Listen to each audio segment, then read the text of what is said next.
എല്ലാവർക്കും NSCC മാത്സിന്റെ പുതിയ mathematics ക്ലാസ്സിലേക്ക് കൃത്യമായ സ്വാഗതം. ഇത് നമ്മൾ നേരത്തെ നിശ്ചയിച്ചത് പ്രകാരം എക്സാമിനേഷൻ ആണ്. 10th സ്റ്റാൻഡേർഡിലെ മൂന്നാമത്തെ ചാപ്റ്റർ മാത്തമാറ്റിക്സ് ഓഫ് ചാൻസ് അഥവാ സാധ്യതയുടെ ഗണിതം എന്ന ചാപ്റ്ററിന്റെ ഒരു യൂണിറ്റ് ടെസ്റ്റ് ആണ് ഇന്ന് നടക്കാൻ പോകുന്നത്. അപ്പൊ അതിന് ആമുഖമായിട്ട് പറയാനുള്ള കാര്യം, ക്വസ്റ്റ്യൻ പേപ്പർ 20 മാർക്സിനും 45 മിനിറ്റ്സ് കൊണ്ട് എഴുതാവുന്ന ഒരു ക്വസ്റ്റ്യൻ പേപ്പറാണ്. ക്വസ്റ്റ്യൻ പേപ്പർ നിങ്ങൾക്ക് നേരത്തെ വാട്സപ്പിൽ ലഭിച്ചവർ എക്സാം എഴുതി ആൻസറിന് വെയിറ്റ് ചെയ്യുകയായിരിക്കും. ഇനി അതല്ല, നിങ്ങൾ ഈ വീഡിയോ ഇപ്പോഴാണ് കാണുന്നത്, ഇപ്പോഴാണ് നിങ്ങൾക്ക് എക്സാമിനെ കുറിച്ച് വിവരങ്ങൾ കിട്ടിയതെങ്കിൽ അങ്ങനെയുള്ളവർക്ക് വേണ്ടി ക്വസ്റ്റ്യൻ പേപ്പറിന്റെ Malayalam medium, English medium separate question പേപ്പറും ഈ വീഡിയോയുടെ കമന്റ് ബോക്സിലും ഡിസ്ക്രിപ്ഷൻ ബോക്സിലും ആ ക്വസ്റ്റ്യൻ പേപ്പറിന്റെ ലിങ്ക് കൊടുത്തിട്ടുണ്ട്. ആ ലിങ്ക് വഴി നിങ്ങൾക്ക് ക്വസ്റ്റ്യൻ പേപ്പർ ഡൗൺലോഡ് ചെയ്യാം. അതിനുശേഷം 45 മിനിറ്റ് മാക്സിമം ഒരു 50-55 മിനിറ്റ്സ് എടുത്തുകൊണ്ട് നിങ്ങൾ എക്സാം എഴുതുക. എക്സാം എഴുതി കഴിഞ്ഞതിന് ശേഷം ഈ വീഡിയോയുടെ ബാക്കി ഭാഗങ്ങൾ തുടർന്ന് കാണുക. എന്നിട്ട് അതിലെ ഓരോ ചോദ്യത്തിനും എങ്ങനെയാണ് മാർക്കുകൾ നൽകേണ്ടത് എന്നും അതിന്റെ ആൻസർ ഏത് രീതിയിലാണ് എഴുതേണ്ടത് എന്നും ഈ വീഡിയോയിൽ വിശദമായിട്ട് ഡിസ്കസ് ചെയ്യും. അതിനനുസരിച്ച് നിങ്ങളുടെ പേപ്പർ നിങ്ങൾ തന്നെ വാല്യൂ ചെയ്ത് മാർക്ക് എത്ര നേടിയിട്ടുണ്ട് എന്ന് നോക്കാൻ കഴിയും. അപ്പൊ നമ്മൾ ആൻസറിന്റെ ഡിസ്കഷനിലേക്ക് പോവുകയാണ്. അപ്പൊ അതിനു മുമ്പ് ഒരു കാര്യം പറയാം, ഈ ചാനൽ ആദ്യമായിട്ട് കാണുന്നവർക്ക് ഈ ചാനൽ സബ്സ്ക്രൈബ് ചെയ്യാം. മാത്തമാറ്റിക്സിന്റെ ക്ലാസ് ആണ്. നിങ്ങൾക്ക് ക്വസ്റ്റ്യൻ പേപ്പർ ഇതിന്റെ ലിങ്ക് വഴി ഡൗൺലോഡ് ചെയ്യാൻ കഴിയില്ല, എന്തെങ്കിലും പ്രയാസങ്ങളുണ്ടെങ്കിൽ ഈ സ്ക്രീനിൽ കാണുന്ന NSCC മാത്സിന്റെ വാട്സ്ആപ്പ് നമ്പറിലേക്ക് നിങ്ങൾ ഒരു മെസ്സേജ് അയച്ചു കഴിഞ്ഞാൽ നിങ്ങൾക്ക് ക്വസ്റ്റ്യൻ പേപ്പർ വാട്സപ്പിലൂടെ അയച്ചു തരുന്നതായിരിക്കും. ക്വസ്റ്റ്യൻ പേപ്പർ കിട്ടി എക്സാം കൃത്യമായിട്ട് ഇരുന്ന് എഴുതിയതിനു ശേഷം നിങ്ങൾ ആൻസർ ഡിസ്കസ് ചെയ്യുമ്പോൾ ഒരു ഡിസ്കഷൻ, ക്വസ്റ്റ്യൻ പേപ്പർ ഡിസ്കഷന്റെ ഗുണവും കൂടെ നിങ്ങൾക്ക് ലഭിക്കും.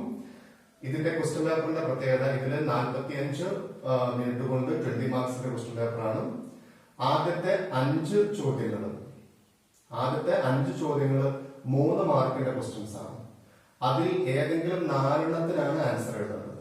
5 എഴുതി വെക്കാൻ പാടില്ല. അപ്പൊ നിങ്ങൾക്ക് ഔട്ട് ഓഫ് 20യേക്കാൾ കൂടുതൽ മാർക്ക് ലഭിക്കും. 5 ചോദ്യങ്ങളിൽ ഏതെങ്കിലും 4 നന്നായി അറിയുന്ന 4, ആദ്യത്തെ 4 എന്നൊന്നുമില്ല. ആ 5 ക്വസ്റ്റ്യൻസ് വായിച്ചിട്ട് അതിൽ ഏറ്റവും സിമ്പിൾ ആയിട്ട് ആൻസർ ചെയ്യാൻ പറ്റുന്ന 4 എടുത്ത് മാത്രമേ അറ്റൻഡ് ചെയ്യാൻ പാടുള്ളൂ. അങ്ങനെ ആ 4 നിങ്ങൾക്ക് 4 × 3 12 മാർക്കാണ് മാക്സിമം ലഭിക്കുക. ശേഷം 6, 7, 8 ചോദ്യങ്ങൾ അടുത്ത സെക്ഷനിൽ 4 മാർക്കിന്റെ ക്വസ്റ്റ്യൻ ആണ്. അതിൽ ഏതെങ്കിലും 2 മാത്രമേ നിങ്ങൾ ആൻസർ എഴുതുന്നുള്ളൂ. 6, 7, 8 3 ചോദ്യങ്ങളിൽ ഏതെങ്കിലും 2 നന്നായി അറിയുന്ന 2 മാത്രം. ആ 2 2 × 4 8 മാർക്സ് മാക്സിമം കിട്ടും. അങ്ങനെ 12 + 8 മാക്സിമം 20. ഔട്ട് ഓഫ് 20 ആണ് നമ്മുടെ എക്സാമിനേഷൻ നടക്കുന്നത്. ഓക്കെ, അപ്പൊ ക്വസ്റ്റ്യൻ പേപ്പർ നിങ്ങൾ ഇതിന്റെ ലിങ്ക് വഴി ഡൗൺലോഡ് ചെയ്തിട്ട് എക്സാം എഴുതാം. ലിങ്ക് വഴി കിട്ടാത്തവർക്ക് വാട്സപ്പിലൂടെ നിങ്ങൾ വിവരങ്ങൾ അന്വേഷിച്ചാൽ നിങ്ങൾക്ക് ക്വസ്റ്റ്യൻ പേപ്പർ അയച്ചു തരുന്നതാണ്. നേരത്തെ ക്വസ്റ്റ്യൻ പേപ്പർ കിട്ടിയവർ എക്സാം എഴുതി റെഡി ആയിരിക്കും. അപ്പൊ നമുക്ക് ഇതിന്റെ ആൻസറിലേക്ക് വരാം. ഒന്നാമത്തെ question, 2 coins are tossed together. 2 നാണയങ്ങൾ ഒരുമിച്ച് ടോസ് ചെയ്യുന്നു. എന്നിട്ട് അതിൽ 2 ചോദ്യങ്ങളാണ്. ആകെ സാധ്യമായ റിസൾട്ടുകൾ ഒന്ന് ലിസ്റ്റ് ചെയ്യാനാണ്. What are the possible results? 2 നാണയങ്ങൾ ഒരുമിച്ച് ടോസ് ചെയ്ത് കഴിഞ്ഞാൽ അതിന്റെ റിസൾട്ട് നമുക്കറിയാം. ഒരു നാണയം ടോസ് ചെയ്ത് കഴിഞ്ഞാൽ ഹെഡ്, ടെയിൽ, ഈ ഒരു ആൻസർ ഉള്ളൂ. 2 നാണയങ്ങൾ ഒരുമിച്ചെടുത്ത് നമ്മൾ ടോസ് ചെയ്ത് കഴിഞ്ഞാൽ അതിന്റെ റിസൾട്ടുകൾ ഇങ്ങനെയാണ് വരിക. 2 നാണയത്തിലും നമുക്ക് ഹെഡ് കിട്ടാം. അപ്പൊ H എന്നുള്ള റിസൾട്ട് വരാം. 2 കോയിനിലും ടെയിൽ വരാം. അപ്പൊ TT എന്നുള്ള റിസൾട്ട് വരാം. ആദ്യത്തെ നാണയത്തില് ഹെഡും രണ്ടാമത്തതിൽ ടെയിലും വരാം. തിരിച്ച് ആദ്യത്തെ നാണയത്തിൽ ടെയിലും രണ്ടാമത്തതിൽ ഹെഡും വരാം. ഇതാണ് ആകെ സാധ്യമായ റിസൾട്ടുകൾ. ഇത് എഴുതി വെച്ച് കഴിഞ്ഞാൽ നിങ്ങൾക്ക് 1.5 മാർക്ക്, 1.5 മാർക്ക്. ഇത് നിങ്ങൾക്ക് കറക്റ്റ് ആണെങ്കിൽ നിങ്ങൾക്ക് 1.5 മാർക്ക് കൊടുക്കാം. ആ ക്വസ്റ്റിന് 3 മാർക്കാണ്. അതിൽ ഒരു ക്വസ്റ്റിനും കൂടെ ഉണ്ട്. ഫസ്റ്റ് ക്വസ്റ്റ്യൻ തന്നെ മറ്റൊരു ക്വസ്റ്റ്യനും കൂടെ ഉണ്ട്. അപ്പൊ ഇതാണ് ആകെ സാധ്യമായ റിസൾട്ടുകൾ. എത്ര റിസൾട്ടുകളാണുള്ളത്? നമുക്ക് 4 റിസൾട്ടുകളാണ് ഉള്ളത്. നമുക്കറിയാം 2 എടുത്താൽ എന്ന പാഠം പഠിച്ചു. ഒരു നാണയം ടോസ് ചെയ്താൽ ഒരു 2 റിസൾട്ട് കിട്ടുമ്പോൾ 2 നാണയങ്ങൾ ടോസ് ചെയ്ത് കഴിഞ്ഞാൽ 2 × 2 4 റിസൾട്ട് ആണ് അല്ലെ. ഒരു പകിട, ഒരു ഡൈ ടോസ് ചെയ്ത് കഴിഞ്ഞാൽ 6 റിസൾട്ട് ആണ്. 2 ഡൈ ഒരുമിച്ച് ടോസ് ചെയ്ത് കഴിഞ്ഞാൽ 6 × 6 36 ആണ്. അങ്ങനെ ഇവിടെ 2 × 2 4 റിസൾട്ട് വരുന്നത്. ഇനി ഇതിൽ ക്വസ്റ്റ്യൻ ഇതാണ്, രണ്ടിലും ഹെഡ് കിട്ടാനുള്ള പ്രോബബിലിറ്റി സാധ്യത എത്ര എന്നാണ്. രണ്ടിലും ഹെഡ് കിട്ടാനുള്ള പ്രോബബിലിറ്റി, രണ്ടിലും ഹെഡ് എന്നുള്ളത് ഇതല്ലേ റിസൾട്ട്. അപ്പൊ ആകെയുള്ള 4 എണ്ണത്തില് ഒരെണ്ണത്തിൽ മാത്രമാണ് രണ്ടിലും ഹെഡ് ഉള്ളത് അല്ലെ. അപ്പൊ ഇതിന്റെ സാധ്യത എന്ന് പറഞ്ഞാൽ പ്രോബബിലിറ്റി ഇസ് ഈക്വൽ ടു 1/4 ആണ്. ഔട്ട് ഓഫ് 4 4 റിസൾട്ടുകളിൽ രണ്ടിലും ഹെഡ് വരുന്ന റിസൾട്ട് കിട്ടാനുള്ള പോസിബിലിറ്റിയാണ് ചോദിച്ചത്, സാധ്യതയാണ് ചോദിച്ചത്. അപ്പൊ അത് ഒരു റിസൾട്ട് ആണ്, 1/4 ആണ്. ഇത് ശരിയായി കഴിഞ്ഞാൽ നിങ്ങൾക്ക് അടുത്ത 1.5 മാർക്കും കൊടുക്കാം. അങ്ങനെ ആ ക്വസ്റ്റിന്റെ 3 മാർക്ക് കിട്ടാൻ പറ്റും. ഓക്കെ, നമുക്ക് രണ്ടാമത്തെ ചോദ്യത്തിലേക്ക് വരാം. സെക്കൻഡ് ക്വസ്റ്റ്യൻ, ഒരു കുട്ടിയോട് 30ൽ താഴെയുള്ള ഒരു 2 ഡിജിറ്റ് നമ്പർ എഴുതാൻ പറയുന്നു. 30ൽ താഴെയുള്ള 2 അക്ക സംഖ്യ എഴുതാൻ പറയുന്നു. എന്നിട്ട് അതിന്റെ ചോദ്യം, എത്ര സാധ്യമായ റിസൾട്ടുകളുണ്ട്? 30ൽ താഴെയുള്ള 2 അക്ക സംഖ്യകൾ എഴുതി കഴിഞ്ഞാൽ അവിടെ ശ്രദ്ധിക്കേണ്ടത്, നിങ്ങൾ 30ൽ താഴെയുള്ള 2 അക്ക സംഖ്യകൾ, 2 അക്ക സംഖ്യ 2 ഡിജിറ്റ് നമ്പർ സ്റ്റാർട്ട് ചെയ്യുന്നത് 10ലാണ് അല്ലെ. പിന്നെ 11 ഉണ്ട്, 12 ഉണ്ട്. അങ്ങനെ നമ്മൾ 30ൽ താഴെ എന്ന് പറയുമ്പോൾ 29 വരെ എടുക്കാൻ പാടുള്ളൂ. ബിലോ 30 ആണ്, 30 എടുക്കാൻ പാടില്ല. ഇങ്ങനെ എത്ര നമ്പേഴ്സ് ഉണ്ട് എന്ന് പറയുന്നത് നിങ്ങൾക്ക് 10 മുതൽ 29 വരെ വേണമെങ്കിൽ കൂട്ടിയാൽ മതി. എത്ര റിസൾട്ടുകൾ ഉണ്ട്? സാധ്യമായ റിസൾട്ടുകൾ ലിസ്റ്റ് ചെയ്യാൻ പറഞ്ഞിട്ടില്ല. സാധ്യമായ റിസൾട്ടുകൾ എത്ര എന്നാണ് ചോദ്യം. ഇതിന്റെ എണ്ണം കിട്ടാൻ 29 മൈനസ് 10 19 പ്ലസ് 1 ഇങ്ങനെ ചെയ്ത് കഴിഞ്ഞാൽ നമുക്ക് ആകെ 20 ആണ് കിട്ടാൻ. ആകെ ടോട്ടൽ 20 എണ്ണം. ഓക്കെ, അപ്പൊ 30ൽ താഴെയുള്ള 2 അക്ക സംഖ്യകൾ എഴുതാൻ വേണ്ടി ഒരു കുട്ടിയോട് ആവശ്യപ്പെട്ടു. അത് ആകെ സാധ്യമായ റിസൾട്ടുകൾ എത്ര എന്ന ചോദ്യത്തിന്റെ ആൻസർ 20 എണ്ണം. അത് ഏതൊക്കെ ചോദിച്ചാൽ 10 മുതൽ 29 വരെ. അപ്പൊ 20 എണ്ണം എന്ന് എഴുതി കഴിഞ്ഞാൽ, ഇത് കിട്ടിക്കഴിഞ്ഞാൽ നിങ്ങൾക്ക് 1.5 മാർക്ക് ഇടാൻ പറ്റും, 1.5 മാർക്ക്. ഇനി അതിൽ ചോദ്യമുണ്ട് അല്ലെ, ആ കുട്ടി പറയുന്ന സംഖ്യ ഒരു അഭാജ്യ സംഖ്യ ആവാനുള്ള സാധ്യത എത്ര, പ്രൈം നമ്പർ ആവാനുള്ള സാധ്യത എത്ര. അപ്പൊ നിങ്ങൾ ഇതിനകത്തുള്ള പ്രൈം നമ്പേഴ്സിനെ എടുക്കണം. പ്രൈം നമ്പർ എന്ന് പറഞ്ഞാൽ അഭാജ്യ സംഖ്യ. പ്രൈം നമ്പേഴ്സ് ഏതൊക്കെയാണ്? 10 മുതൽ 29 വരെയുള്ള അഭാജ്യ സംഖ്യ. ആദ്യത്തത് 11 ആണ്, പിന്നെ 13 ആണ്, പിന്നെ 17 19 23 29. എത്ര നമുക്കുള്ളത്? 5 എണ്ണമാണ് ഉള്ളത്. ഇനി വേറെ ഒന്നും നോക്കി, 11 ഒരു അഭാജ്യ സംഖ്യയാണ്, 12 അഭാജ്യ സംഖ്യയല്ല. അഭാജ്യ സംഖ്യ എന്ന് പറഞ്ഞാൽ അതിനെ നമുക്ക് സ്പ്ലിറ്റ് ചെയ്ത് എഴുതാൻ കഴിയില്ല. ഇപ്പൊ 9 ആണെങ്കിലും 9 നമുക്ക് 3 into 3 എന്ന് എഴുതാൻ പറ്റും അല്ലെ. 9 3 into 3 എന്ന് എഴുതാൻ പറ്റും. അതുകൊണ്ട് 9 ഒരു പ്രൈം നമ്പർ അല്ല. ബട്ട് 7 ഒരു പ്രൈം നമ്പർ ആണ്. 7 അഭാജ്യ സംഖ്യയാണ്. കാരണം 7നെ നമുക്ക് 1 into 7 എന്ന് മാത്രമേ എഴുതാൻ പറ്റുള്ളൂ, വേറൊരു രീതിയിൽ എഴുതാൻ കഴിയില്ല. അങ്ങനെയുള്ള നമ്പേഴ്സാണ് നമ്മൾ അഭാജ്യ സംഖ്യ, പ്രൈം നമ്പർ എന്ന് പറയാം.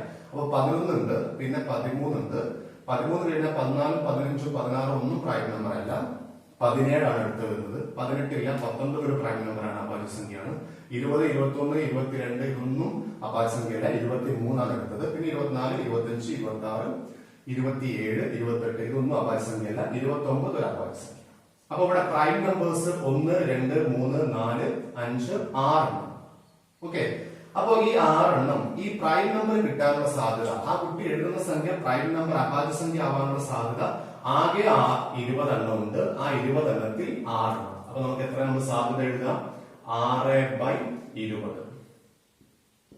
6/20 നിങ്ങൾ ഒന്ന് ചെറുതാക്കിയിട്ട് എഴുതണം, സിംപ്ലിഫൈ ചെയ്യണം. 6നെ 20നെ 2 കൊണ്ട് വെട്ടിക്കഴിഞ്ഞാൽ 3/10 എന്നും കൂടെ കിട്ടും നമുക്ക്, 3/10. അപ്പൊ ഇത് എഴുതി കഴിഞ്ഞാൽ അടുത്ത 1.5 മാർക്ക് കൊടുക്കണം. അപ്പോ ആകെ സാധ്യമായ റിസൾട്ടുകൾ എത്രയാണെന്ന് ചോദിച്ചാൽ 20. അഭാജ്യ സംഖ്യ പ്രൈം നമ്പർ കിട്ടാനുള്ള സാധ്യത ചോദിച്ചാൽ 20ൽ 6 ചെറുതാക്കി കഴിഞ്ഞാൽ 10ൽ 3. അപ്പൊ ഇതിന് 1.5 ഇതിന് 1.5. ടോട്ടൽ ആ ക്വസ്റ്റ്യന്റെ 3 മാർക്ക് നമുക്ക് ലഭിച്ചു. മൂന്നാമത്തെ ക്വസ്റ്റ്യന് ജോമെട്രിക്കൽ പ്രോബബിലിറ്റി, അതായത് ജാമിതീയ സാധ്യത എന്ന സെക്ഷനിൽ വരുന്ന ഒരു ചോദ്യമാണ്. ഇങ്ങനെ ഒരു ചിത്രം തന്നിട്ടുണ്ട് അല്ലെ. ഒരു സ്ക്വയർ, അതിന്റെ ഉള്ളില് അതിന്റെ സൈഡുകളെ ടച്ച് ചെയ്യുന്ന രീതിയിൽ ഒരു സർക്കിൾ, ഒരു സമചതുരത്തിന്റെ ഉള്ളിൽ ഒരു വൃത്തം. ഇതിലേക്ക് നോക്കാതെ ഇതിലൊരു ഡോട്ട് ഇട്ട് കഴിഞ്ഞാൽ അത് ഈ സർക്കിളിന്റെ ഉള്ളിൽ, ഈ വൃത്തത്തിനകത്ത്, വൃത്തങ്ങൾ ഷെയ്ഡ് ചെയ്തിട്ടുണ്ട് ക്വസ്റ്റ്യനിൽ, ആ വൃത്തത്തിനകത്ത് വരാനുള്ള സാധ്യതയാണ് ചോദിച്ചത്. അപ്പൊ നിങ്ങൾക്ക് ഇതിനെ പല രീതിയിൽ ചെയ്യാം. ഇതിനെ നമുക്ക് ഈ വൃത്തത്തിന്റെ റേഡിയസിന്, ഇതിന്റെ ആരത്തിന് നിങ്ങൾ R എന്നെടുത്താൽ വൃത്തത്തിന്റെ ആരം r എന്നെടുത്താലും ഇതിന്റെ ഒരു സൈഡിന്റെ നീളം 2r എന്ന് ലഭിക്കും. ശരിയല്ലേ? വൃത്തത്തിന്റെ റേഡിയസ് 6 എന്ന് എടുത്തു കഴിഞ്ഞാൽ ഈ സ്ക്വയറിന്റെ ഒരു സൈഡ് 6 പ്ലസ് 6 അതിന്റെ വ്യാസം ഡയമീറ്റർ ആയിട്ട് വരും 2r. അങ്ങനെയാണെങ്കിൽ വൃത്തത്തിന്റെ ഏരിയ എന്ന് പറഞ്ഞാൽ പരപ്പളവ്. നമ്മൾ എങ്ങനെ കണ്ടുപിടിക്കേണ്ടത്? ഈ സർക്കിളിന്റെ ഏരിയ കണ്ടുപിടിക്കണം, പിന്നെ ഈ വലിയ ചിത്രം അതായത് സ്ക്വയറിന്റെ ഏരിയ കണ്ടുപിടിക്കണം. വൃത്തത്തിന്റെ ഏരിയ നമുക്കറിയാം πr². ഓക്കെ, റേഡിയസ് 6 ആണെങ്കിൽ ആരം 6 ആണെങ്കിൽ πr². ഇനി സമചതുരം അഥവാ സ്ക്വയറിന്റെ ഏരിയ എന്ന് പറഞ്ഞാൽ പരപ്പളവാണ്. സ്ക്വയറിന്റെ ഏരിയ എന്ന് പറഞ്ഞാൽ സൈഡിന്റെ സ്ക്വയർ ആണ്. അതിന്റെ ഒരു സൈഡ് 2r ആണ്. 2r into 2r². ഇതാണ് അതിന്റെ ഏരിയ. ആൻസർ 4r² എന്ന് കിട്ടും. 2ന്റെ സ്ക്വയർ 4, 6ന്റെ സ്ക്വയർ r². അപ്പൊ നമുക്ക് ഇതിലെ വലിയ ചിത്രത്തിന്റെ പരപ്പളവ് കിട്ടി, അതിന്റെ ഉള്ളിലുള്ള ഷെയ്ഡ് ചെയ്ത സർക്കിളിന്റെ ഏരിയയും പരപ്പളവും കിട്ടി. അപ്പോ ഡോട്ട് വൃത്തത്തിനകത്ത് വരാനുള്ള സാധ്യത എന്ന് പറഞ്ഞാല് പ്രോബബിലിറ്റി. ആകെ പരപ്പളവ് πr² അടിയിൽ എഴുതണം. ടോട്ടൽ ഏരിയ താഴെ എഴുതിയിട്ട് അതിൽ നമ്മോട് ആവശ്യപ്പെട്ട ഷെയ്ഡ് ചെയ്തതിന്റെ സർക്കിളിന്റെ ഏരിയ πr² മുകളിൽ എഴുതും. ഇനി ഇതിനെ നമുക്ക് ഇനി ക്യാൻസൽ ചെയ്യാം. ഈ r² കട്ടായി പോകും. പിന്നെ ബാക്കിയുള്ളത് π/4 ആണ്. ബാക്കിയുള്ളത് π/4. അപ്പൊ ഇതാണ് അതിന്റെ ആൻസർ. വൃത്തത്തിനകത്ത് ഷെയ്ഡിന് വരാനുള്ള സാധ്യത π/4. ക്ലിയർ ആയല്ലോ? അപ്പോ ഈ π/4 ഇതിപ്പോ നിങ്ങൾ മാർക്ക് കൊടുക്കേണ്ടത്, ഇപ്പൊ വൃത്തത്തിന്റെ ഏരിയ ഇതിന്റെ ഏരിയ ഇത് രണ്ടും ശരിയായിട്ടുണ്ടെങ്കിൽ ഓരോ മാർക്ക് കൊടുക്കാം. സർക്കിളിന്റെ ഏരിയ πr² എഴുതിയ 1 മാർക്ക് ഇടാം. സ്ക്വയറിന്റെ ഏരിയ 4r² എഴുതി കഴിഞ്ഞാൽ അതിന് 1 മാർക്ക് ഇടാം. പിന്നെ ഈ സാധ്യത ശരിയായി കഴിഞ്ഞാൽ അതിന് 1 മാർക്ക്. 1 + 1 + 1 3 മാർക്ക് ആ ക്വസ്റ്റ്യന് കൊടുക്കാൻ കഴിയും. അപ്പൊ 3 ക്വസ്റ്റ്യൻസ് കഴിഞ്ഞു. ഇനി നാലാമത്തെ ചോദ്യം ചെയ്ത ആൾക്കാർക്ക് 5ാമത്തെ ചെയ്യേണ്ട ആവശ്യമില്ല. ആദ്യത്തെ 4 ചെയ്തവർ 5ാമത്തെ ക്വസ്റ്റ്യൻ ചെയ്യേണ്ട ആവശ്യമില്ല. 4ാമത്തെ ക്വസ്റ്റ്യൻ ബോക്സ് നമ്പർ 1 ഈ 2 ബോക്സുകളുണ്ട്. 1ാമത്തെ ബോക്സിൽ 9 വൈറ്റ് കാർഡ്സും 6 ഗ്രീൻ കാർഡ്സും ഉണ്ട്. അങ്ങനെ 15 എണ്ണം. 2ാമത്തെ ബോക്സിൽ 7 വൈറ്റും 5 ഗ്രീൻ കാർഡ്സും ചേർത്ത് 12 കാർഡുകളുണ്ട്. ഇതിൽ നിന്ന് 2 ബോക്സിൽ നിന്നും നമ്മൾ ഒരു കാർഡ് എടുത്തു കഴിഞ്ഞാൽ ഏത് ബോക്സിൽ നിന്നാണ് വൈറ്റ് കിട്ടാനുള്ള സാധ്യത ഏറ്റവും കൂടുതൽ? ഇതാണ് ചോദ്യം. എന്താ ചോദ്യം? ഈ 2 ബോക്സുകളിലും വൈറ്റ് കാർഡ്സും ഗ്രീൻ കാർഡ്സുമാണുള്ളത്. പക്ഷെ എണ്ണത്തിൽ വ്യത്യാസമുണ്ട്. ഏത് ബോക്സിൽ നിന്നാണ് വൈറ്റ് കിട്ടാനുള്ള സാധ്യത ഏറ്റവും കൂടുതൽ? സാധ്യത മാക്സിമം ഏതിലാണെന്നാണ് ചോദ്യം. അപ്പൊ ഇതിൽ നിങ്ങൾ ആൻസർ എഴുതുന്ന സമയത്ത് 1ാമത്തെ ബോക്സിൽ നിന്ന് വൈറ്റ് കിട്ടാനുള്ള സാധ്യത, വെളുത്ത കാർഡ് കിട്ടാനുള്ള സാധ്യത ആകെ 15. ആ 15ൽ വൈറ്റ് 9 എണ്ണം. 15ൽ 9. ഈ 15ൽ 9നെ നമ്മൾ ചെറുതാക്കി കഴിഞ്ഞാൽ 3 കൊണ്ട് കട്ട് ചെയ്ത് കഴിഞ്ഞാൽ 3/5 എന്ന് വേണമെങ്കിലും എഴുതാം. 3/5 എന്ന് എഴുതാം. ഇനി ഇതിൽ നിന്ന് വൈറ്റ് കിട്ടാനുള്ള സാധ്യത, ഇതിലാകെ 12 അല്ലെ? ആ 12ൽ എത്ര വൈറ്റ് ആണുള്ളത്? 7. ഇതിനി ചെറുതാക്കാൻ കഴിയുന്നതല്ല. 7/12. അപ്പൊ ഇതാണ് എഴുതി വെക്കേണ്ടത് ആദ്യം. അതായത് ബോക്സ് നമ്പർ 1ൽ നിന്ന് വെളുത്ത കാർഡ് കിട്ടാനുള്ള സാധ്യത 9/15. അതിന് ചെറുതാക്കിയാൽ 3/5. ബോക്സ് നമ്പർ 2ൽ നിന്ന് വൈറ്റ് കാർഡ് വെളുത്ത കാർഡ് കിട്ടാനുള്ള പ്രോബബിലിറ്റി 7/12. ഇനി ഇതില് ഏതാണ് വലുത് എന്നാണ് ചോദ്യം. ഞാൻ ഇതിന്റെ ക്ലാസ്സുകൾ പഠിപ്പിച്ച സമയത്ത് പഠിപ്പിച്ചിട്ടുണ്ട്. ഇങ്ങനെ 2 ഫ്രാക്ഷൻസ് ഭിന്നസംഖ്യകൾ വന്നിട്ട് അതിൽ ഏതാ വലുത് ചെറുത് ചോദിച്ചാൽ ക്രോസ് മൾട്ടിപ്ലൈ ചെയ്താൽ മതി. ക്രോസ് മൾട്ടിപ്ലിക്കേഷൻ എന്ന് പറയുമ്പോൾ ഈ 9/15 നമ്മൾ ചെറുതാക്കിയിട്ടുണ്ട് അല്ലെ? 3/5 ഉണ്ട് നമ്മുടെ കയ്യിൽ. 7/12 ഉണ്ട്. ഇതിൽ ഏതാണ് വലുത് ഏതാണ് ചെറുത് എന്ന് അറിയുന്നത് ജസ്റ്റ് ക്രോസ് ചെയ്യുന്നത് 3 × 12. 3 × 12 ചെയ്ത് കഴിഞ്ഞാൽ നമുക്ക് 36 കിട്ടും. ഇനി ഇവിടെ നിന്ന് ക്രോസ് ചെയ്താൽ 7 × 5 35 ആണ് കിട്ടുക. First cross 36, second cross 35. അപ്പൊ ഇതിൽ ഏതാണ് വലുത് എന്നറിയാൻ വേണ്ടിയിട്ട് എന്താ ചെയ്യേണ്ടത്? ഫസ്റ്റ് ക്രോസ് ആണോ സെക്കൻഡ് ക്രോസ് ആണോ വലുത് നോക്കുക. ഫസ്റ്റ് ക്രോസ് ആണ് വലുത് 36, മറ്റൊരു 35 ഉള്ളൂ. ഫസ്റ്റ് ക്രോസ് വലുതാണെങ്കിൽ 1ാമത്തത് വലുതായിരിക്കും. 1ാമത്തെ ഭിന്നസംഖ്യ വലുത്. അപ്പൊ ഇതാണ് മാക്സിമം പ്രോബബിലിറ്റി 9/15 അഥവാ അതിനെ ചെറുതാക്കിയ 3/5. ഇതിന് മാർക്കുകൾ കൊടുക്കേണ്ടത് എങ്ങനെയാണ്? ഒന്നാമത്തെ ബോക്സിൽ നിന്ന് വൈറ്റ് കിട്ടാനുള്ള സാധ്യത ഇത് എഴുതിയിട്ടുണ്ടെങ്കിൽ കറക്റ്റ് ആണെങ്കിൽ 1 മാർക്ക് കിട്ടുള്ളൂ. രണ്ടാമത്തെ ബോക്സിൽ നിന്ന് വൈറ്റ് കിട്ടാനുള്ള സാധ്യത 7/12 എഴുതിയിട്ടുണ്ടെങ്കിൽ അടുത്ത 1 മാർക്ക് ഇടാം. ഇനി ഇതിൽ ഏതാ വലുത് ചെറുത് എന്ന് അറിയാൻ വേണ്ടിയിട്ട് ഇങ്ങനെ ക്രോസ് ചെയ്യാതെ ചില ആൾക്കാർ ഇങ്ങനെ ഗസ് ചെയ്തിട്ട് വലുതും ചെറുതും നോക്കിയിട്ടുണ്ടെങ്കിലും കറക്റ്റ് മാർക്ക് കൊടുക്കാം. ഇതിന്റെ നോക്കേണ്ടത് ഇങ്ങനെയാണ്, ഈ രണ്ട് ഫ്രാക്ഷൻസ് ഇങ്ങനെ എഴുതി കൊടുക്കുക. ഏതും നിങ്ങൾക്ക് ആദ്യം എഴുതാം. ആദ്യം എഴുതി ഏതാ നോക്കണം. ഇവിടെ നമ്മൾ ആദ്യം എഴുതിയത് 3/5 ആണ്, പിന്നീട് എഴുതിയത് 7/12 ആണ്. എന്നിട്ട് 3 into 12 ക്രോസ് ചെയ്താ 36. ഫസ്റ്റ് ക്രോസ് എപ്പോഴും ഇതിന്റെ മുകളിൽ നിന്ന് ഇതിന്റെ താഴോട്ട് തന്നെ ചെയ്യണം. രണ്ടാമത്തെ ക്രോസ് 5 into 7 35. എന്നിട്ട് ഏത് ക്രോസിലാണ് വലിയ ആൻസർ കിട്ടിയെന്ന് അത് വലിയ സംഖ്യ. ഫസ്റ്റ് ക്രോസിൽ കിട്ടിയത് വലുത്, അപ്പൊ ഫസ്റ്റ് ഫ്രാക്ഷൻ വലുത്.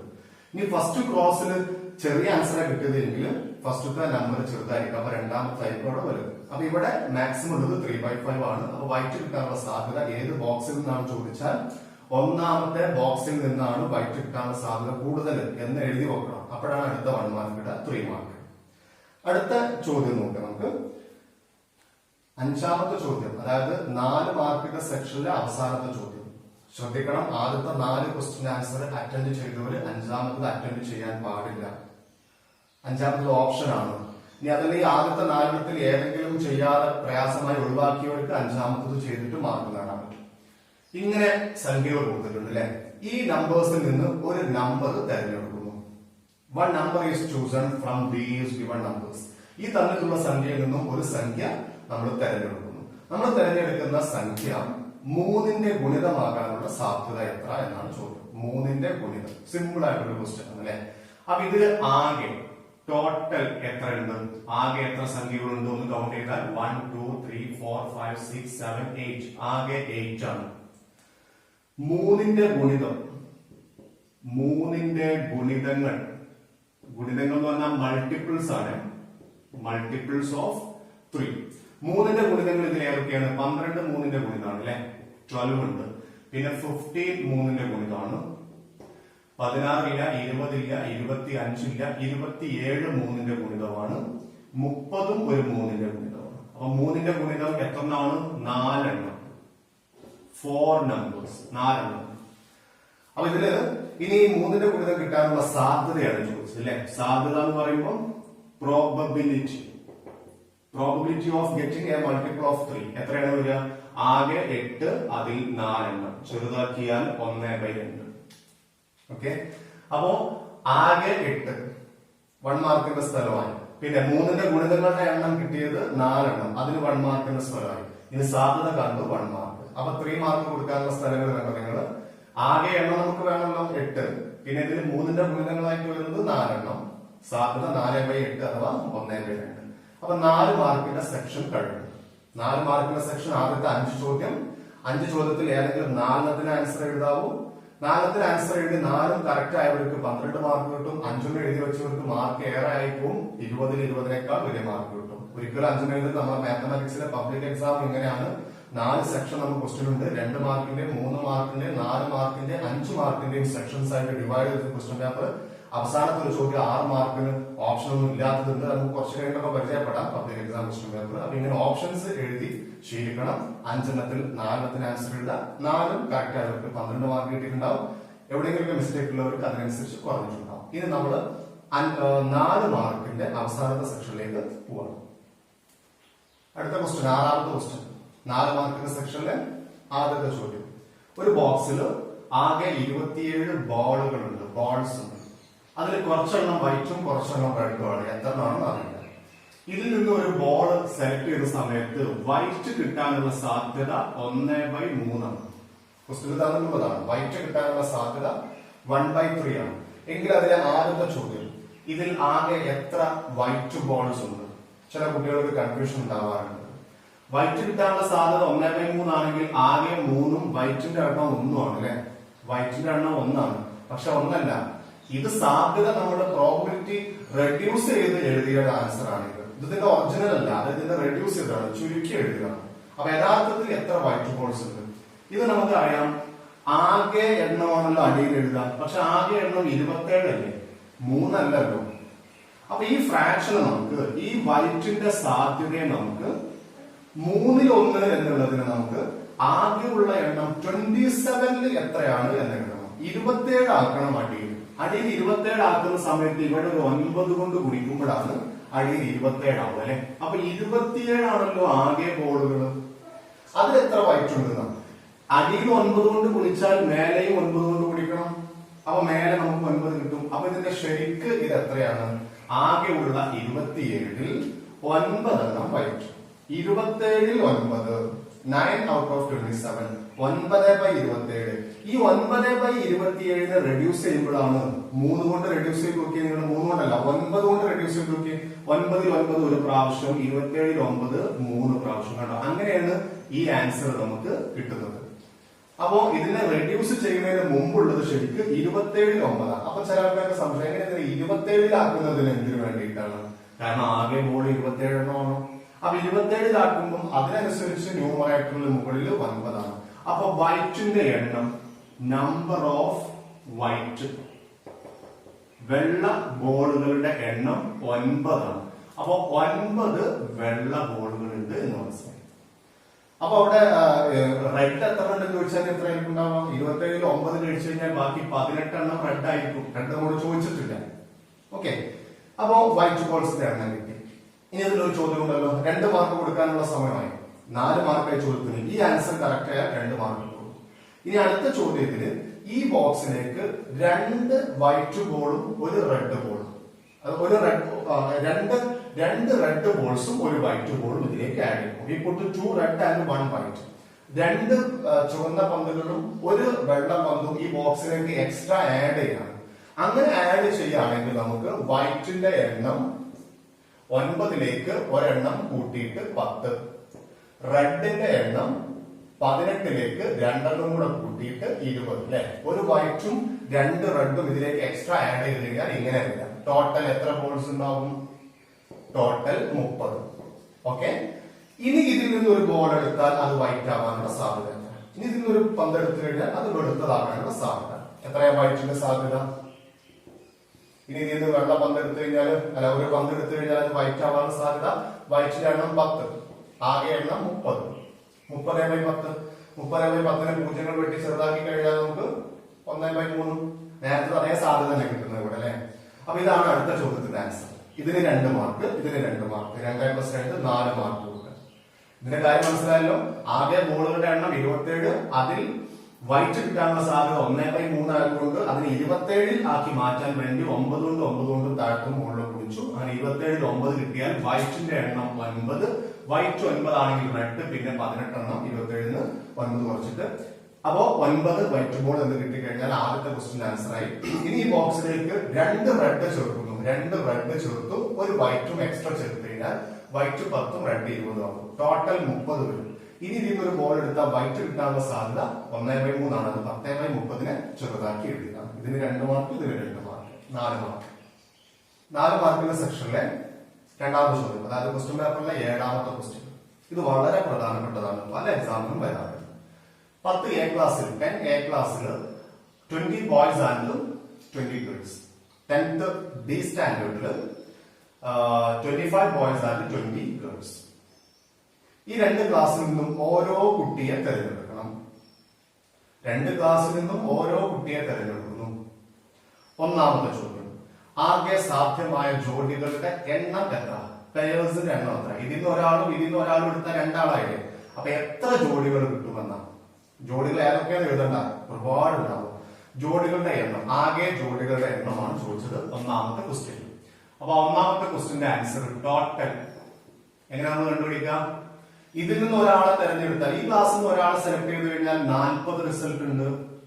ഇതിൽ നിന്ന് ഒരാളെ തെരഞ്ഞെടുത്തു കഴിഞ്ഞാൽ 45 റിസൾട്ട് ഉണ്ട്. അപ്പൊ 2ൽ നിന്നും ഓരോരുത്തരും എടുക്കുമ്പോൾ എങ്ങനെ വരുന്നത്?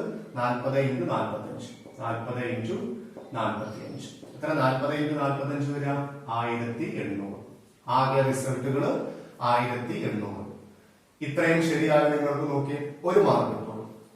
ഓക്കെ, ഇനി രണ്ടാമത്തെ ക്വസ്റ്റ്യൻ. ഇങ്ങനെ ഓരോന്നിൽ നിന്നും ഓരോരുത്തരെ തിരഞ്ഞെടുത്തു കഴിഞ്ഞാൽ തിരഞ്ഞെടുക്കുന്ന 2 ആളും ഗേൾസ്, പെൺകുട്ടികളാകാനുള്ള സാധ്യത. അതായത് ബോത്ത് ആർ ഗേൾസ്, 2ഉം പെൺകുട്ടികളാകാനുള്ള സാധ്യത. അപ്പൊ ആകെ 1800 അല്ലെ. ഇനി ഇതിൽ രണ്ടും പെൺകുട്ടികളാകെ എപ്പോഴാണ്? ഇതിൽ നിന്ന് ഒരു പെൺകുട്ടിയും ഇതിൽ നിന്നൊരു പെൺകുട്ടിയും തെരഞ്ഞെടുക്കണം.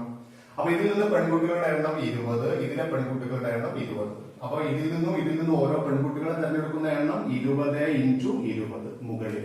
അങ്ങനെ 400/1800. ഇത് നമ്മൾ റെഡ്യൂസ് ചെയ്ത് കഴിഞ്ഞാൽ 2 പൂജ്യങ്ങൾ വീതം വെട്ടി കഴിഞ്ഞാൽ 4/18 കിട്ടും.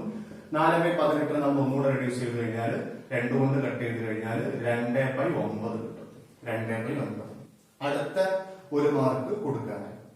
ഇനിയിപ്പോ 4/18 എന്ന് എഴുതി കഴിഞ്ഞാലും നിങ്ങൾക്ക് മാർക്ക് കിട്ടുള്ളൂ. റെഡ്യൂസ് ചെയ്ത് അവസാനം വരെ എത്തിക്കുന്നതാണ് അതിന്റെ രീതി. മാർക്ക് കൊടുക്കാൻ പറ്റും. ഇനി 2 മാർക്കും കൂടെ ഈ ചോദ്യത്തിന് ബാക്കിയുണ്ട്. ആകെ 4 അല്ലേ? അത് അടുത്ത ചോദ്യത്തിനുള്ളതാണ്. മൂന്നാമത്തെ ചോദ്യം. മൂന്നാമത്തെ സബ് ക്വസ്റ്റ്യൻ ശ്രദ്ധിക്കേണ്ടത്, മൂന്നാമത്തതില് ഒരെണ്ണം ആൺകുട്ടിയാകാനുള്ള സാധ്യത. ഒരെണ്ണം എങ്കിലും എന്നല്ല, അറ്റ്ലീസ്റ്റ് 1 ബോയ് അല്ല. അങ്ങനെയാണെങ്കിൽ 2 ആൺകുട്ടികളായാലും കുഴപ്പമില്ല, അതും എടുക്കാൻ പറ്റും. ഇതിൽ ഒരു ആൺകുട്ടി മാത്രം, ഒരെണ്ണം ആൺകുട്ടിയായിരിക്കണം, 1 ബോയ്. ഇതിനാണ് 2 മാർക്ക്. ഒരു ബോയ് എന്ന് പറയുമ്പോൾ ശ്രദ്ധിക്കേണ്ടത് അത് എങ്ങനെയൊക്കെ ആവാം? എയിൽ നിന്ന് boy, boy from A and girl from B. A ക്ലാസ്സിൽ നിന്ന് ആൺകുട്ടിയും ബി ക്ലാസ്സിൽ നിന്ന് പെൺകുട്ടിയാകാം. അതാകുമ്പോ ഒരു ബോയ് ആണ്. അത് എത്രയുള്ളൂ നോക്കുക. ഇതിൽ നിന്ന് ആൺകുട്ടി എന്ന് പറയുമ്പോൾ 20, ഇതിൽ നിന്ന് പെൺകുട്ടി എന്ന് പറയുമ്പോൾ 20. അപ്പൊ അതിന് 20 × 20 = 400 റിസൾട്ട് ഉണ്ട്. അതിനും കഴിഞ്ഞിട്ടില്ല. ഒരു ആൺകുട്ടി ഏത് ക്ലാസ്സിൽ നിന്നാന്ന് പറഞ്ഞിട്ടുണ്ടോ? ഇല്ല. അപ്പൊ അത് നേരെ തിരിച്ചായിക്കൂടെ? ബിയിൽ നിന്നായിക്കൂടെ? ബിയിൽ നിന്ന് ആൺകുട്ടിയും എയിൽ നിന്ന് പെൺകുട്ടി.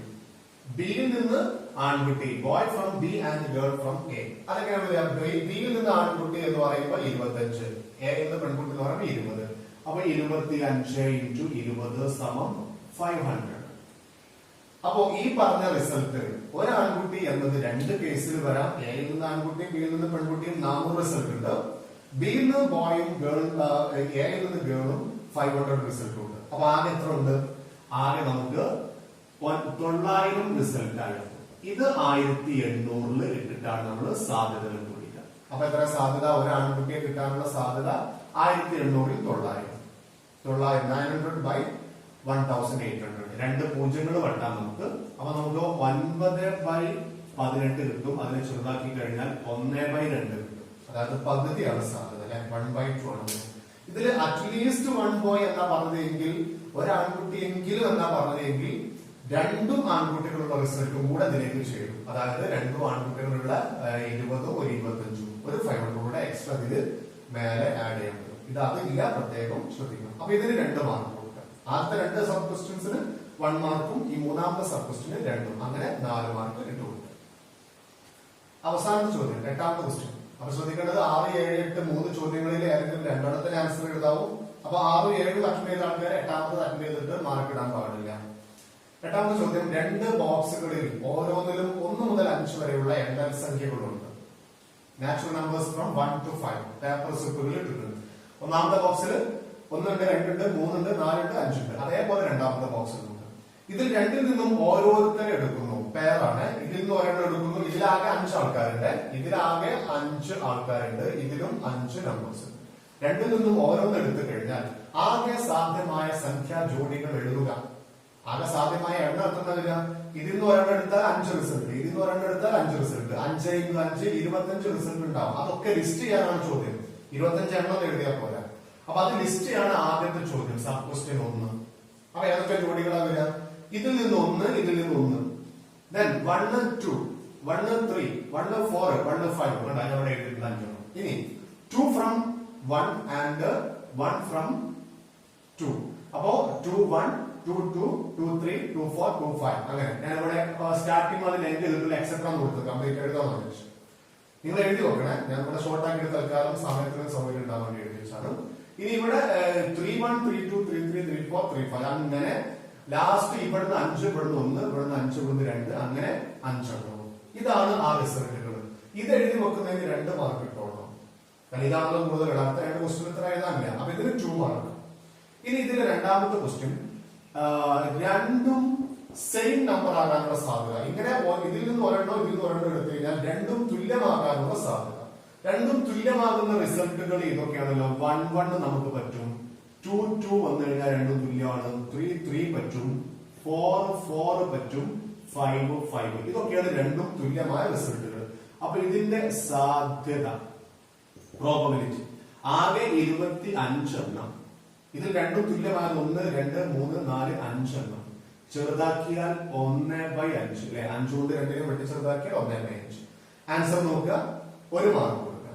ഇതിന് 1 മാർക്കിനുള്ള ഉള്ളൂ, ഇതിന് 2 മാർക്ക്, ഇതിന് 1, 3 മാർക്ക് അല്ലെ. ഇനി ഇതില് ഒരു 1 മാർക്കിനുള്ള ഒരു ചോദ്യം കൂടെ. At least one of them is A multiple of 4. ശ്രദ്ധിക്കണേ, കഴിഞ്ഞ ക്വസ്റ്റിന് ഞാൻ അറ്റ്ലീസ്റ്റ് 1 ബോയ് വന്നു കഴിഞ്ഞാൽ എന്തും കൂടെ എടുക്കണം എന്ന് പറഞ്ഞിരുന്നു. അവിടെ അത് വന്നിട്ടില്ലായിരുന്നു. ഇവിടെ at least one of them is A multiple of 4. ഒന്നെങ്കിലും 4ന്റെ ഗുണിതമാകണം. ഇതിലെ 4ന്റെ ഗുണിതം ഇതിൽ ഏതാണുള്ളത്? 4ന്റെ മൾട്ടിപ്പിൾ 4. അപ്പൊ 4 എന്നുള്ള നമ്പർ ഉള്ളത് എടുക്കണം. 4 എന്നുള്ള നമ്പർ വരുന്നത് ഒരെണ്ണമെങ്കിലും. അപ്പൊ ഒരെണ്ണം 4 വന്നാലും എടുക്കാം, 2 എണ്ണം 4 വന്നാലും എടുക്കാം. അതാണ് അറ്റ്ലീസ്റ്റ് മിനിമം ഒരെണ്ണം വന്നാൽ ഒന്നിൽ കുറയരുത്, ഒന്നിൽ കൂടുതലാവാം. പിന്നെ 3 എണ്ണം 4 വരാൻ എടുക്കും. നമ്മൾ ആകെ 2 നമ്പർ എടുക്കുന്നുള്ളൂ.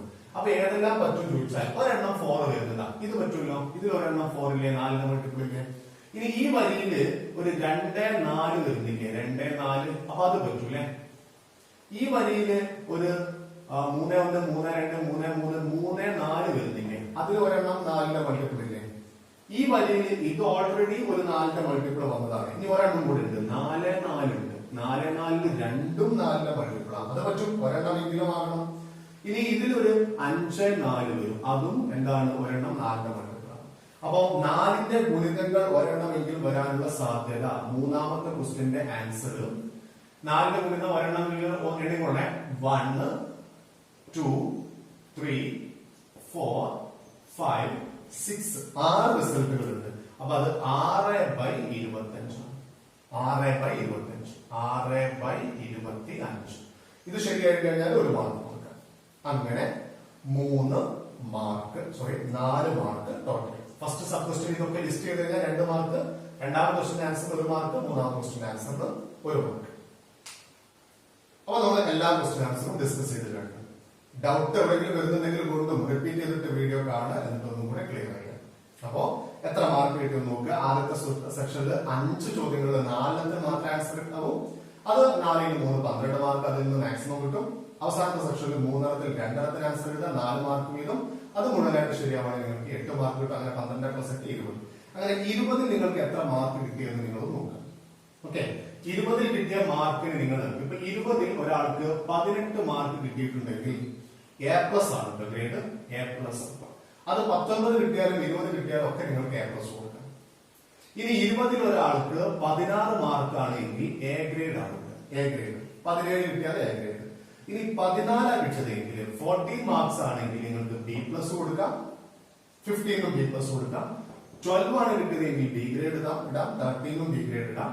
10 മാർക്കിന് പകുതിയാണ് കിട്ടിയതെങ്കിൽ C+ കൊടുക്കാം, അപ്പൊ 11 C+ ആണ്. 8 മാർക്ക് കിട്ടിയതെങ്കിൽ നിങ്ങൾക്ക് C ഗ്രേഡ് കൊടുക്കാം, അപ്പൊ 9 മാർക്ക് കിട്ടിയാലും C ഗ്രേഡ് ഇടാം. 6 മാർക്കാണ് കിട്ടിയതെങ്കിൽ നിങ്ങൾക്ക് D+ കൊടുക്കാം. ഇതാണ് അപ്പോ ഒരു മിനിമം പാസ് മാർക്ക്. D+ എങ്ങനെ കിട്ടുക, പാസ് ആണ്. അതിന് 6, 7 കിട്ടിയാലും D+.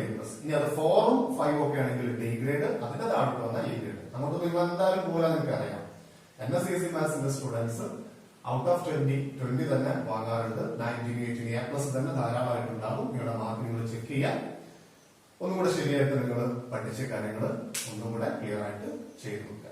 ഓക്കെ, അപ്പോ ചാനൽ ആദ്യമായിട്ട് കാണുന്നവർ സബ്സ്ക്രൈബ് ചെയ്യുക. പരീക്ഷകളും ക്ലാസ്സുകളും ടിപ്സുകളൊക്കെ നമുക്ക് വളരെ ഉഷാറായിട്ട് ക്ലാസ്സുകൾ കൈകാര്യം ചെയ്യാം. മാത്തമാറ്റിക്സിന്റെ ചാനലാണ്, സബ്സ്ക്രൈബ് ചെയ്യുക. ഫ്രണ്ട്സിനോടൊക്കെ വിവരങ്ങൾ പറയാം, ഷെയർ ചെയ്ത് കൊടുക്കുക, എക്സാം എഴുതാൻ വേണ്ടി പറയാം. അപ്പോൾ വീഡിയോ ഇഷ്ടപ്പെട്ട് കഴിഞ്ഞാൽ ലൈക്ക് ചെയ്യാൻ മറക്കണ്ട. കമന്റ് ബോക്സിൽ നിങ്ങളുടെ അഭിപ്രായങ്ങൾ രേഖപ്പെടുത്തി വെക്കുക. വാട്സ്ആപ്പ് ഗ്രൂപ്പിലേക്ക് അംഗങ്ങളാവാൻ നിങ്ങൾ NSCSC മാത്സിന്റെ വാട്സ്ആപ്പ് നമ്പറിലേക്ക് നിങ്ങളുടെ പേരും സ്ഥലവും ടൈപ്പ് ചെയ്തുവിടുക. വാട്സ്ആപ്പ് ഗ്രൂപ്പ് ബ്രോഡ്കാസ്റ്റ് ഗ്രൂപ്പാണ്, സാധാരണ ഗ്രൂപ്പ് എല്ലാം പലപ്പോഴും പറയാറുണ്ട്. ഗ്രൂപ്പിലെ മെമ്പേഴ്സ് പരസ്പരം ഒരിക്കലും കാണില്ല. ഒരു ഗ്രൂപ്പായിട്ട് നിങ്ങൾക്ക് ഫീൽ ചെയ്യുക. പേഴ്സണൽ ആയിട്ടായിരിക്കും മെസ്സേജുകളൊക്കെ നിങ്ങൾക്ക് ഡെലിവർ ആകും. അപ്പൊ നിങ്ങൾക്ക് ക്വസ്റ്റ്യൻ പേപ്പറുകളും മെറ്റീരിയൽസും ഒക്കെ അയച്ചു തരാൻ കഴിയും. അപ്പോ NSCSC മാത്സിലേക്ക് നമുക്ക് പിന്നീട് മറ്റൊരു ക്ലാസ്സുമായിട്ട് വരുന്നതുവരെ ഗുഡ് ബൈ.